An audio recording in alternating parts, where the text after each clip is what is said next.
Hello viewers, today we are going to discuss about erythropoiesis. তাহলে নাম থেকেই আমরা বুঝতে পারছি যে এটা এরিথ্রোসাইট বা আরবিসি নিয়ে কিছু একটা। তো জানা যাক এটা কি। তো এর মানে হচ্ছে the process of formation and maturation of RBC under normal physiological process. মানে আরবিসির ফর্মেশন অ্যান্ড ম্যাচুরেশন হওয়ার যে প্রসেস সেটাকে আমরা বলতেছি এরিথ্রোপোয়েসিস। তাহলে এরিথ্রোপোয়েসিসের মেন সাইট কি? মেন সাইট হচ্ছে বোন ম্যারো। তো এর আগে বোন ম্যারো হওয়ার আগে যেমন হচ্ছে যখন অর্গানগুলো ডেভেলপ হয়নি তখন আরবিসিটা কোথার থেকে ফর্ম হচ্ছে? তখন ফর্ম হচ্ছে ইয়ক সাইট থেকে। তো শুরু হচ্ছে সেকেন্ড উইক থেকে, দেন কমপ্লিট হচ্ছে সিক্সথ উইকে, দেন লিভারে শুরু হচ্ছে সিক্সথ উইকে, দেন বার্থ পর্যন্ত লিভারে সেটা কন্টিনিউ হয়। দেন হচ্ছে স্প্লিনেও সিক্সথ উইকে শুরু হয় অ্যান্ড হচ্ছে কন্টিনিউ হয় হচ্ছে 24 উইক পর্যন্ত। আর বোন ম্যারোতে হচ্ছে শুরু হয় 16th উইকে, আর দেন সেটা একদম বার্থের পরেও সেটা সেখান থেকেই ফর্ম হয়। মানে মেন সাইট হচ্ছে আমাদের বোন ম্যারো।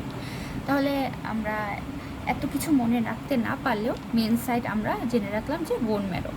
তাহলে এখন আমরা যদি আর এরিথ্রোপোয়েসিস হওয়ার যে প্রসেস সেটা একটু সামারাইজ করি।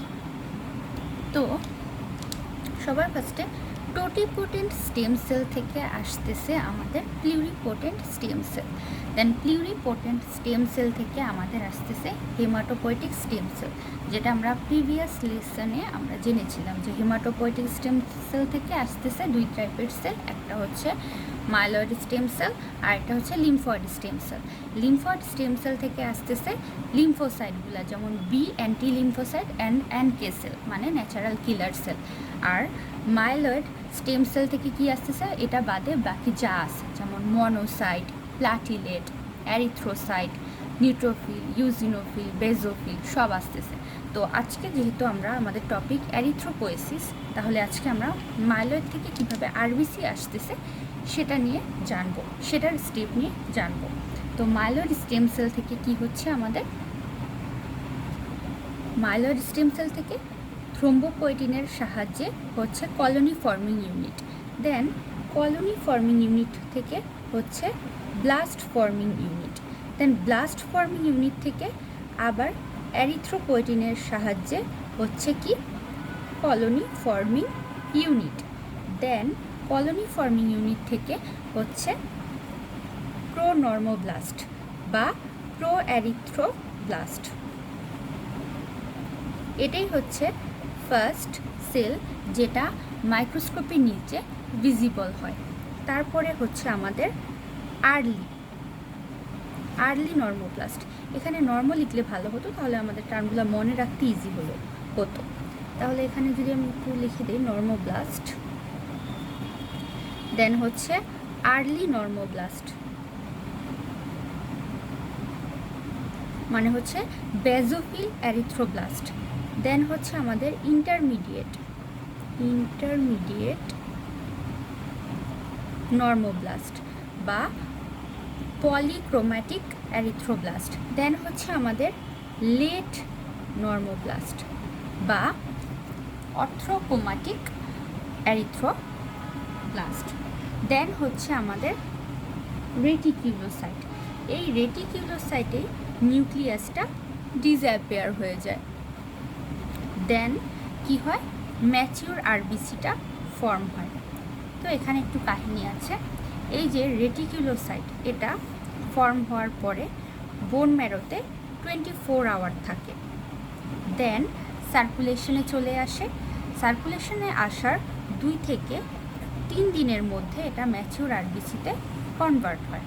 তো এই রেটিকুলোসাইটটা ইন্ডিকেট করতেছে আমাদের রেট অফ এরিথ্রোপোয়েসিস। ঠিক আছে, আমাদের এরিথ্রোপোয়েসিস ঠিকমতো হচ্ছে কিনা সেটা আমরা এই রেটিকুলোসাইটের কাউন্ট দেখে বুঝতে পারবো। তো একজন অ্যাডাল্টের ক্ষেত্রে রেটিকুলোসাইটের নর্মাল লেভেল কত হবে? 0.2% থেকে 2%, বাট বাচ্চাদের ক্ষেত্রে সেটা হবে 2 to 6%। কেন? কারণ হচ্ছে বাচ্চারা হাইপোক্সিক কন্ডিশনে থাকে। এটার এক্সপ্লেনেশন আমি যখন ফ্যাক্টরস অফ এরিথ্রোপয়েসিস পড়ব তখন বলবো। তো এখন আসি যে এই যে রেটিকুলোসাইট কাউন্ট, এটা আমরা কিভাবে বের করতে পারি। এটা আমরা একটা টেস্টের মাধ্যমে বের করতে পারি, যার নাম হচ্ছে শিলিং টেস্ট। তো এখানে আমরা কি স্টেন ইউজ করি, এখানে আমরা সুপ্রাভাইটাল স্টেনটা ইউজ করি। তো এই হচ্ছে আমাদের মোটামুটি স্টেপ নিয়ে কথাবার্তা। দেন আসি যে যখন এরিথ্রোপয়েসিসের রেট নর্মাল থেকে বেশি হবে তখন সেটাকে আমরা বলতেছি রেটিকুলোসাইটোসিস। তো এই রেটিকুলোসাইটোসিসের কী কী কারণ মনে রাখতে হবে, 3টা H: haemorrhage, haemolysis and treatment with haematinics. এই 3টা কারণে রেটিকুলোসাইটোসিস হয়, মানে রেটিকুলোসাইট কাউন্ট হাই পাওয়া যাবে। আর রেটিকুলোসাইট কাউন্ট কখন কম পাওয়া যাবে, বিভিন্ন অ্যানিমিয়াতে, যেমন অ্যাপ্লাস্টিক অ্যানিমিয়া, মেগালোব্লাস্টিক অ্যানিমিয়া, তারপরে বিভিন্ন ইনফেকশন, তাছাড়া মিক্সিডিমাতে, দেন হাইপোপিটুইটারিজমেও কিন্তু আমাদের এই রেটিকুলোসাইট কাউন্টটা কম পাওয়া যাবে। এখন আসি যে এই যে এরিথ্রোপয়েসিস মানে এই যে এই প্রসেস, ঠিক আছে, এই প্রসেসটা হওয়ার কি কি ফ্যাক্টর আছে। তো এরিথ্রোপয়েসিসের কি কি ফ্যাক্টর আছে, সবার ফার্স্টে আমরা বলতে পারি এরিথ্রোপয়েটিন। এই যে এটা হচ্ছে একটা স্টিমুলেটিং ফ্যাক্টর, মানে হচ্ছে ব্লাস্ট ফর্মিং ইউনিট থেকে কলোনি ফর্মিং ইউনিট হতে একটা স্টিমুলেটিং ফ্যাক্টর কাজ করে, সেটাই হচ্ছে এরিথ্রোপয়েটিন। তো এই এরিথ্রোপয়েটিনটা কি, এই এরিথ্রোপয়েটিনটা হচ্ছে একটা হরমোন, যেটা আমরা মেইনলি কিডনি থেকে পাই, ঠিক আছে। তো এই হরমোনটা আবার কী কারণে স্টিমুলেট হবে, আমাদের বডিতে যদি হাইপোক্সিক কন্ডিশন হয়, হাইপোক্সিয়া মানে কি, যদি অক্সিজেনের সাপ্লাই কমে যায়, অক্সিজেনের সাপ্লাই কমে গেলে কি হবে, অক্সিজেন হিমোগ্লোবিন ক্যারি করে, তো হিমোগ্লোবিন ক্যারি করতে না পারলে কি হবে, এরিথ্রোপয়েসিস রেট কমে যাবে। তো ওই ক্ষেত্রে যখন আমাদের বডিতে হাইপোক্সিক কন্ডিশন ক্রিয়েট হয় তখন এই এরিথ্রোপয়েটিনটা কী হয়, রিলিজ হয়। আর এরিথ্রোপয়েটিন রিলিজ হয়ে কী করে, এরিথ্রোপয়েসিসকে স্টিমুলেট করে। তো এই একটা গেল এরিথ্রোপয়েটিন। তারপরে হচ্ছে আয়রন। আয়রনের কাজ কি, হিমোগ্লোবিন ফর্মেশনে আয়রন হেল্প করে। তারপরে হচ্ছে ভিটামিন বি12। ভিটামিন বি12 কী করে, ডিএনএ সিনথেসিসে হেল্প করে অ্যান্ড আরবিসির যে ম্যাচুরেশন সেটাতে হেল্প করে। তারপরে ফলিক অ্যাসিড। ফলিক অ্যাসিড কী করে, এটাও ডিএনএ সিনথেসিসে হেল্প করে অ্যান্ড আরবিসির ম্যাচুরেশনে হেল্প করে। তারপরে আসে আমাদের স্টেরয়েড, থাইরক্সিন, তারপরে হচ্ছে ভিটামিন বি2, ভিটামিন বি6, তারপরে বিভিন্ন প্রোটিনস, এগুলো আমাদের এরিথ্রোপয়েসিসে হেল্প করে। বাট মেইনলি ইম্পর্ট্যান্ট 4টা আমাদের মনে রাখতেই হবে, সেটা হচ্ছে এরিথ্রোপয়েটিন, দেন হচ্ছে আয়রন, ভিটামিন বি12 অ্যান্ড ফলিক অ্যাসিড।